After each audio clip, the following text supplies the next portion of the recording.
All right, welcome back to another episode of the Deduction Desk.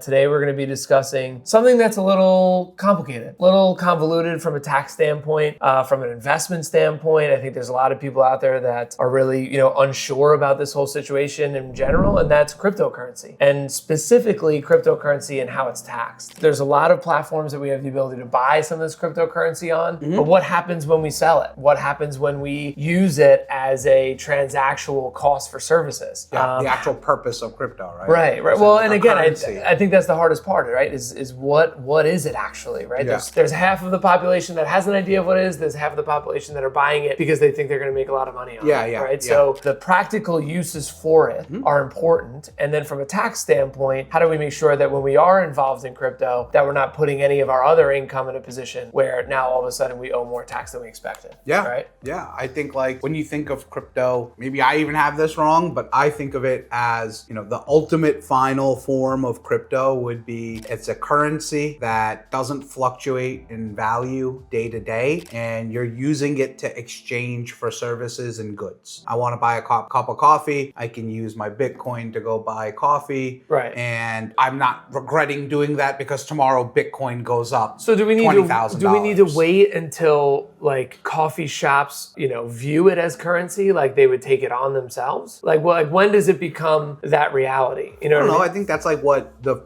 utopian goal of it is right. for the coffee shop to be able to take it. I think a more realistic short-term goal of it is to peg certain commodity exchanges, or right. You get rid of a gold standard, or you get rid of a US dollar-based trading system, and you're using crypto. You're using a universal. Yeah. Exactly, like a global currency. I don't know if any of that's ever going to happen, or when it's going to happen, or if it can even happen, right. like realistically. But that's what I think the intention of it was. Like what it's used for right now is a speculative asset where people are hoping to make money, and they're using it as the almost like a Pokemon card, right? Where you're buying this thing, hold it, and then later I'll sell it and make a lot of money on it. Exactly. Except the Pokemon card isn't as volatile as the cryptocurrency. And you can make the argument that Pokemon card's actually real, right? Yeah. And you can make up your own cryptocurrency, and how many public figures have made a coin? Yeah. People have bought it, and now there's a lawsuit because they sold it. Yeah. And a lot of people went into it. So how is it taxed, right? So obviously it's treated as an asset, right? So let's talk about that. Mm-hmm. Well, I mean, historically, it's kind of been catch me if you can almost, right? Up until I'd say 3 or 4 years ago, when you had to start declaring on your tax return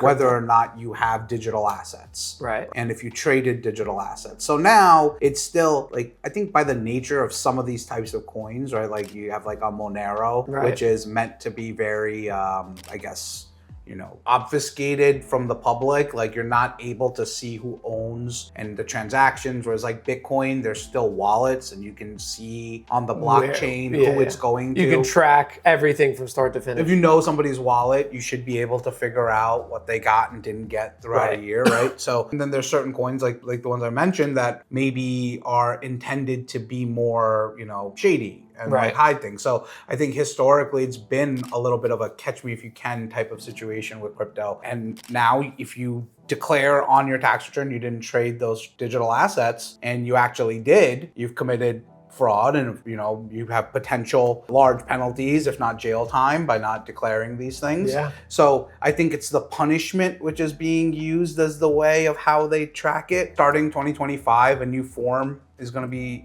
going out. It's called the 1099-DA, digital assets. Okay. So brokerage exchanges that hold cryptocurrency are going to be required to provide these forms. If you are on Gemini or Coinbase, you've probably already had to give your social security number, and driver's license, and all these things. So they send you the form themselves. Yeah. So now any digital assets that are exchanged online, you are required to do a 1099-DA. And that even includes if, I have a wallet that has coins and I give them to you, I am required to issue that 1099-DA to you. So you are required to do it. Yeah. That's for me. Yeah.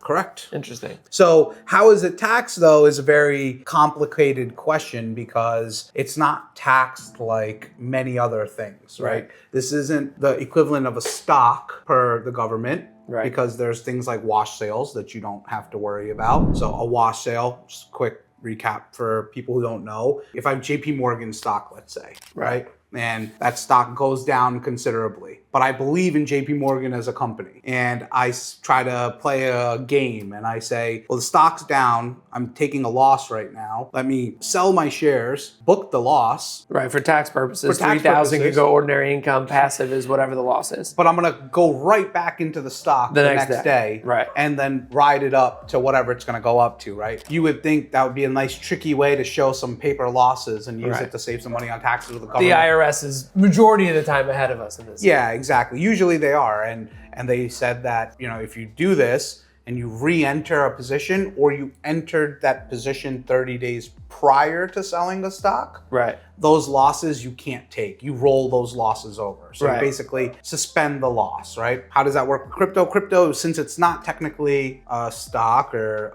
currency, it's not a currency, and it's not accepted as a fungible, tradable asset according to the government. It's still considered an actual asset, like your own asset. There is no wash sale rules, right? So technically, if I have a bad day in crypto, I can go and sell all of it, show the loss, and re-enter all those positions and use those losses on my tax return. Now, there's limits. You can only do 3,000, but if I have a bunch of gains from another investment portfolio, let's say I have gains from Nvidia or some other stock, and I want to recognize those gains, and I have a temporary loss in my crypto, I can keep selling every time I'm down, re-enter the position, and then hoping that it rides back up, and I can use those losses against my stock gains. So tax loss harvesting, super critical and super important for people that are in the crypto world to take advantage of that. Yeah, that's a huge point. It's also a lot more of the responsibilities on you in crypto, right? In terms of tracking your basis, because there are so many different exchanges, there's so many different ways that you can acquire crypto. You are responsible for keeping track of your basis. If you cannot track your basis, the government assumes you got your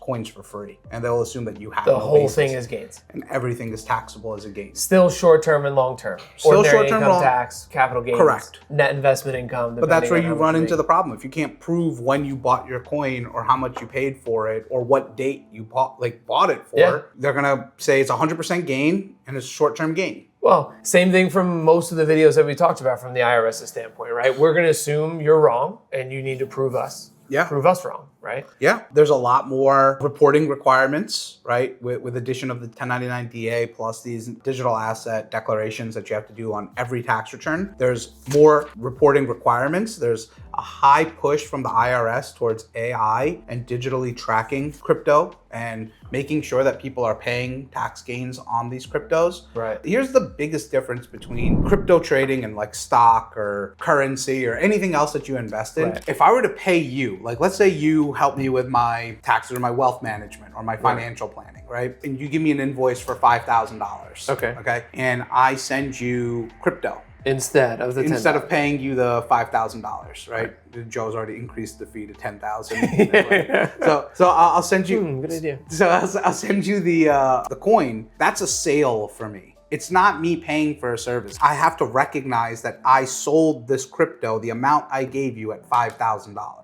Now, not only do I have to report the sale, but I have to make sure I know how much I paid for it and I track my basis. Right. So that when I give you this coin, that I'm paying the tax on it and I'm also recognizing the basis. So you're not gifting it to me at your basis, you're selling the coin and then giving me the coin after the fact? Yes. Okay, so so let's say I bought crypto for $10,000, it's worth $20,000 now.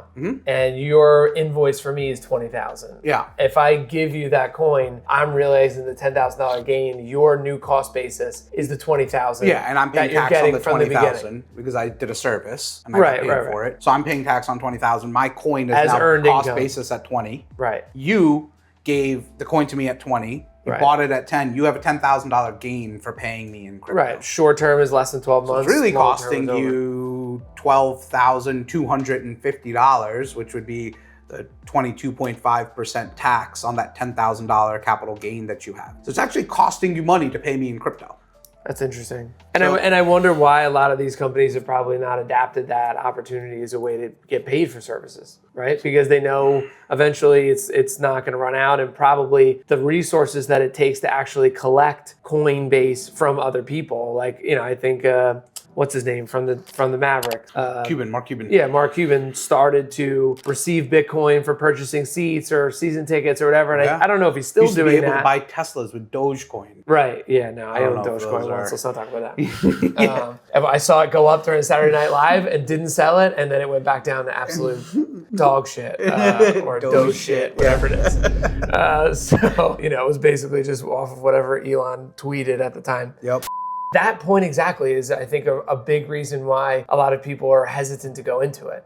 Is because there's so many different coins out there. How do you determine Ethereum from Bitcoin, and what is the uses of both? And all of them are projected uses in the future of what we would use the coin for. Nothing that's actually practical in using now. Yeah. And I think my biggest question would be, well, let's say I don't own Bitcoin. Yeah. And we go to this utopian, I don't know if it's a utopian society, but this ideology that there's one currency and it's universal and it's Bitcoin. Yeah. Well, what do I trade my cash in for Bitcoin? Yeah, well, and one coin is 115,000. Yeah, so I don't know. I had a conversation with a client about this, right? And he was very unsure about if he was going to buy into Bitcoin or not. Right. I was like, well, what if it becomes $1 million one day for one Bitcoin? Well, yeah. I was like, okay, well, your $1 million would just translate into one Bitcoin, Right. and you'd be in the same position you're in now. Yeah. Like if everybody starts using Bitcoin and you missed the entire run up, you could have got it at 100,000. Now it's Right. $1 million. Right. But in a worst case scenario, you're not like worse off than you are now. You just missed a big gain that could have potentially happened. I see at the time compared to buying into it. Yeah, I mean, I don't know. And who knows how it truly ends up in the end. What if something even better comes out? Like a Right. more efficient way of transferring the coins between each other, and Bitcoin becomes, A lot easier to use and people are more interested in using it. Sure. Well, then we're going to come out with Shopcoin. Yeah, exactly. And you can buy it here. No, I'm just kidding. From a compliance standpoint, IRS standpoint, right? Yeah. Like we talked about that a little bit, that DA report's coming out. Yep. So is the IRS able to track the blockchain, or is it something that you're reporting through your wallet? Like someone comes in, they say, hey, I paid for services with Bitcoin. Here's my wallet. Here's what I did. And here's what you're reporting. Or do you see a report that comes from Coinbase and that's how you're tracking it? Yeah, I think it's. Or have you I don't not think run anybody into that has an situation? answer. I don't know what the IRS is doing, and I don't think the IRS doesn't normally tell you when they're doing these things. Right. Like one of the big things that somebody always talks about is you'll see online, oh, is this a red flag or not? It's like, well, the IRS doesn't tell you what's a red flag for a reason. Otherwise, Right. you'd stop doing those things. Right. So that being said, I know that there is a large emphasis on AI monitoring things, and I would think that's probably a good place to go, where you're just, searching the blockchain, checking to see what transactions are happening, see what wallets are getting things, trying to cross-reference what wallet belongs to what individuals, and then, kind of seeing if people are not reporting these things. But that's, one of the fears of digitization of money is how easily it then becomes to track these things, right? Yeah, I was going to say, God forbid the IRS figures out AI. I mean, they haven't figured out their phone system yet, so we're still good for a while. Well, it'll make us all better taxpayers. Yeah, well, it'll force us because we know there's no chance you're getting away with anything that you try to do. What platforms do people, traditionally use from like cryptocurrency? Like, do you see one platform better than the other platform? Do you see more people just using Coinbase? Well, so I see the really savvy people are using their retirement accounts to do their crypto trading. Okay? Why is that beneficial? Oh, because you don't pay taxes on the sales. Right, true. Right? You get in, you get out. Like right now, technically, if you've been in crypto for the last 5 years, you're probably up significantly. Right. So all of that can be exited out if you feel like there's a upcoming tumultuousness in the big market. event, right. Sell everything and you have no tax consequence. That wouldn't be the case if you're doing it through your regular trading accounts, right? So that's what I see the savviest of our crypto guys doing. Outside of that, we have people who do the professional trading, right? They're qualified as professional tax traders, and they're using an LLC to do these transactions. We have a guy who does a lot of gray box trading. Okay. So that's basically it's a computer program that is constantly searching when prices are going up and down, Right. and it will initiate the transaction without him really giving an order to sell or buy. Right. So that guy does, he has crazy amounts of volume, and he's doing it all through an LLC. It's a standalone platform that gives you a little extra benefit because he can deduct all the expenses against this stuff. Sure. Whereas normally you can't deduct those expenses. In terms of platforms, we see, Coinbase, Gemini seem like the safest. Robinhood, you can trade like the ETF cryptos, and I think some crypto as well. Not FTX. Even PayPal. Right. PayPal, yeah. That was something PayPal, you can buy crypto. I think you can't take it off of PayPal. You can only leave it on PayPal, which I don't know how you feel about that. Yeah. Like hacking risks or whatever. But for me, from my perspective, what I like to see is people that are being tax savvy with this stuff, and using those retirement accounts is big. Trying to get it through an LLC if you're doing this like professionally is huge. Take the liability away. Take the liability away, and also take expenses for what you're doing. And then I like to see when people are gifting appreciated crypto to, if they have a foundation or if they have charities they work with, and you take the appreciated value of the coin and gift it, you get the charitable deduction. Those are also great strategies that we see people employing. But, generally, what do most people do? They're just buying it off of, in their personal just buying name, it off straight of off the time. So let's talk about like state, right? I know New Jersey's terrible with. I know New Jersey, we're getting crushed, because they're the worst state in every capacity that we've ever reviewed taxes. New Jersey screws us no matter what. So I know we're getting screwed here. Yeah, but and from I a think people state, from every state will say the same thing about their state. So yeah. I mean, I guess it's relative, right? But are there states that treat cryptocurrency differently, or are they kind of just sticking with the Fed and doing the same tax? I mean, there's repercussions. a lot of international trading advantages. Okay. Like if you're somebody who's willing to give up their US citizenship and go to Portugal, they have like this golden visa program right now. That sounds like a bad I think they call it the golden visa. I know that we call ours the golden visa now. I think they have a golden visa too. But yeah, same thing. You buy a visa and you're able to actually exit almost all of your crypto with no tax consequences. Puerto Rico has something similar too, but you have to run everything through a C corporation. Right. And you also have to spend a certain number of days in Puerto Rico. You can minimize capital gain through those. It's going to be starting to be some of our recommendations. Like, you have a lot of Coinbase gains. You could move to Portugal. Yeah, and, exactly. Then you won't have to pay anything. Well, So we have to live there for a year. We'll open our office in Portugal so we can start. That would be cool. Locations. Listen, stay tuned for that. Next episode, Portugal. But state by state, it's always going to be based on what your state's tax laws are. If you're in a no tax state, if you're in, Tennessee, Texas, Florida, Washington State, South Dakota, Wyoming, you're going to avoid that second the state tax regardless. And then I think, myths and mistakes. Like, what are some people doing from a tax standpoint that they're not really paying attention? The biggest one is, it's crypto. I don't have to pay tax on it. Nobody's going to know. Right. It's like, good luck. Right. I'm pretty sure this is like trillions and trillions of dollars of no ways that occurs. People are turning a blind eye to it. It's target number one, in my opinion. That's probably where there's been the most abuse of taxes over the last 5 to 10 years. Yeah. It's probably the main way people launder money as well. So I think that, there's nobody watching or there's not going to be enforcement on this is, you're playing with fire. And the way that the tax laws are written is if you're not tracking that basis, there is a major tax consequence to you on not reporting. So to me, that's number one. The other one is people not knowing that staking your coins or mining or even the exchange, like swapping coins or getting the forks, not thinking that stuff's taxable. All of that is taxable consequences to you. Getting into something, investing into it, and then not realizing how much tax consequence there is and how much of it is unrealized. We've had disaster stories where people they've staked and they've made all this money on ape coin or whatever nonsense they're buying. And then at some point you're getting these forks at high rates when the value of the coin is really high. By the time tax time comes around, the value of the coin is tanked to nothing. And you have these giant tax bills that you owe. Yeah, and you don't realize it. Or you're not paying attention, or you just assume you it doesn't matter on time before the end of the year, or when the things were leaving, or you didn't cash out. So those are big ones that we see where you're not properly prepared, or you're not aware that all of these things are taxable consequences, and you just get nailed.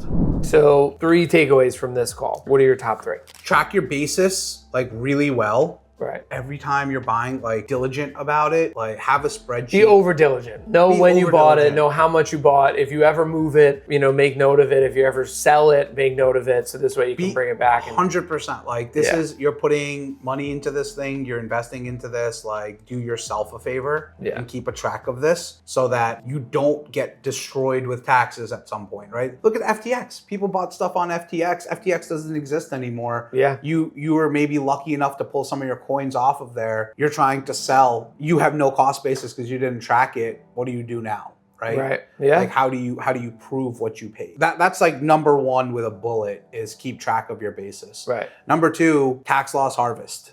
Like pay attention to if you can 100%. If your stuff goes down and you believe in this is a loophole that exists that you can take advantage of For now. And do it. Take advantage of it if it exists for you, right? That's number two. Number three, I would say tax plan before the end of the year. Keep record of what your mining is doing, what your forks are doing. Right. Like that's what catches people off guard because they're like, oh, well, I didn't sell any of it. Why do I have to pay tax on it? I got more coins. I didn't sell anything. I didn't, transact. Why Most people don't realize that's a taxable event also. That's a taxable event. So take your chips off the table if you need to pay the taxes. Yeah.